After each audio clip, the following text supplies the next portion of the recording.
இயேசு கிறிஸ்துவின் இனிய நாமத்தினாலே உங்களுக்கு என் அன்பின் வாழ்த்துக்கள். கர்த்தருடைய கிருபை உங்களை சூழ்ந்து கொள்வதாக. கர்த்தர் உங்களை ஆசீர்வதிப்பாராக. யாக்கோபு எழுதின நிருபம் 2வது அதிகாரம் அதனுடைய 17வது வசனம். அப்படியே விசுவாசமும் கிரியைகள் இல்லாதிருந்தால் தன்னிலே தானே செத்ததாயிருக்கும். கர்த்தருடைய பரிசுத்த நாமம் மகிமைப்படுவதாக. அருமையான வார்த்தை. கிறிஸ்தவ வாழ்க்கையை விசுவாசத்தின் அடிப்படையில் தான் இருக்கிறது. நம் ஆண்டவராகிய இயேசு கிறிஸ்து விசுவாசத்திற்கு காரணர். அவர் விசுவாசத்தை துவக்குகிறவரும் முடிக்கிறவருமாய் இருக்கிறார். விசுவாசிக்கிறவன் ரட்சிக்கப்படுகிறான். விசுவாசித்தால் தேவ மகிமையை காண்பாய். விசுவாசிக்கிறவனுக்கு எல்லாம் கூடும்.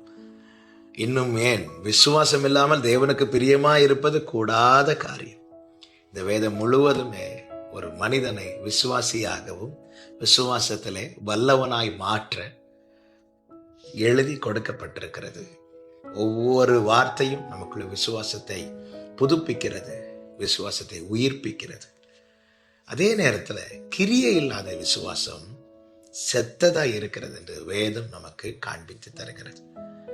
அருமையாய் இந்த வார்த்தையை இங்கே சொல்லப்பட்டிருக்கிறதை பார்க்க முடிகிறது. 15, 16 வசனங்கள்.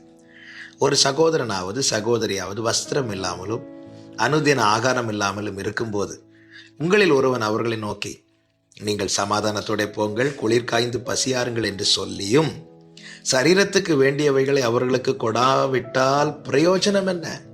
அப்படியே விசுவாசமும் கிரியைகள் இல்லாதிருந்தால் தன்னிலே தானே செத்ததா இருக்கும். என்ன அருமையான வார்த்தை.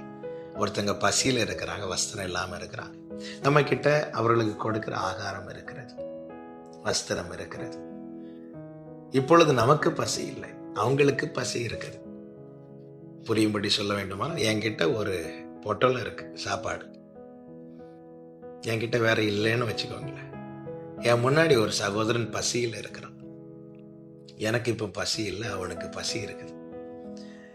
என் கையில் ஆகாரம் இருக்கிறது. இப்பொழுது நான் அவனிடத்தில் என்ன சொல்லுகிறேன்? கவலைப்படாத, எனக்கு ஆகாரம் தந்த ஆண்டவர் உனக்கு ஆகாரம் தருவார் என்று விசுவாச வார்த்தைகள் 1000 சொல்லலாம். ஆனால் சொல்லிவிட்டு இந்த பார்சலை நான் அவங்ககிட்ட நான் சாப்பிடுன்னு சொல்லி கொடுக்காவிட்டால் இது செத்த விசுவாசம், கிரியை இல்லாத விசுவாசம். எனக்குள்ளே விசுவாசம் இருக்கிறது அல்லவா? விசுவாசம் இருக்கிறதுனால தானே நான் சொல்லுகிறேன். என்ன சொல்லுகிறேன்? ஆண்டவர் தருவார்ப்பா, நீ இதை சாப்பிடு. ஆண்டவர் இந்த பார்சலை எனக்கு கொடுத்துருக்கிறார்ல, இதை சாப்பிடு. நிச்சயமா எனக்கு பசி எடுக்கும் போது ஆண்டவர் எனக்கு நிச்சயமாய் தருவார் என்று நான் சொல்லியிருக்கலாம். ஆனால் அப்படி சொல்லாமல் எனக்கு தந்தவர் உனக்கு தருவார்னு சொல்லிட்டு நான் என் கையை நீட்டாமல் என் கையை மடக்கி கொண்டிருப்பேன். ஆனால் இது விசுவாச கிரியை அல்ல. வேதம் எவ்வளோ அழகாய் நமக்கு காண்பித்து தருகிறது. இப்பொழுது அவன் பசியாய் இருக்கிறான், எனக்கு பசி இல்லை, ஆனால் என் கையில் ஆகாரம் இருக்கிறது. நான் என்ன செய்ய வேண்டும்? நான் கொடுக்க வேண்டும். நான் அதை எப்படி சொல்லி கொடுக்க வேண்டும்? உன் பசியை போக்க கர்த்தர் என் கையில் கொடுத்திருக்கிறார்ப்பான்னு சொல்லி கொடுக்க வேண்டும். அப்படி நான் கரம் நீட்டி இருப்பேன். ஆனால் எனக்கு ஒரு நம்பிக்கை இருக்கும். என்ன நம்பிக்கை இருக்கும்? நிச்சயமா எனக்கு பசி எடுக்கும் போது பரலோக கரம் எனக்காக நீட்டப்படும் என்று சொல்லி இந்த விசுவாசத்துல நான் என் கரத்தை நீட்டி இருந்தால் இது விசுவாச கிரியை. இப்படிதானே ஆபிரகாமும் ஈசாக்கை ஒப்பு கொடுத்தான். ஈசாக்கை ஒப்பு கொடுக்கும் போது ஆமேன் இஸ்மவேலை அழைத்து கொண்டு பக்கத்தில் நிறுத்திவிட்டா ஈசாக்கை ஒப்பு கொடுத்தான்? இல்லை, அவனுக்கு தெரியும் கர்த்தர் நிச்சயமாய் திருப்பி கொடுப்பார். காரணம் அவன் அவர் மேல் வைத்த விசுவாசம். என கேட்கிற அன்பு சகோதரா சகோதரி, நாம் கர்த்தர் பேரில் வைத்திருக்கிற விசுவாசத்தின் அடிப்படையில் நம்முடைய கிரியைகள் இருக்குமானால் அது நம்மை வெட்கப்பட்டு போக கர்த்தர் விடவே மாட்டார்.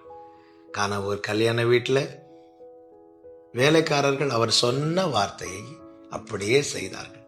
அவர்களுக்குள்ள விசுவாசம் இருந்துச்சா இல்லையா என்பது 2வது விஷயம். ஆனால் கீழ்ப்படிந்த போது தேவன் அதை விசுவாச கிரியையாய் பார்த்து என்ன செய்தார் தெரியுமா? தம்முடைய மகிமையை அங்கே வெளிப்படுத்துகிறார். கர்த்தரை நம்பி நன்மை செய். ஒரு காரியத்தை செய்யும் போது கர்த்தரை முன்னிறுத்தி செய்யுங்கள். அடுத்து என்ன நடக்கும், என்ன கிடைக்கும் என்பதை மனிதர்களை வைத்தல்ல, சூழ்நிலைகளை வைத்தல்ல, கர்த்தரை முன்வைத்து செய்யும் போது கர்த்தர் அதை கனப்படுத்துகிறார். கர்த்தர் அதை அங்கீகரித்து கர்த்தர் என்ன செய்கிறார்? அப்படிப்பட்டவர்களை ஆசீர்வதிக்கிறார். கிரியைகள் இல்லாத விசுவாசம் செத்தது.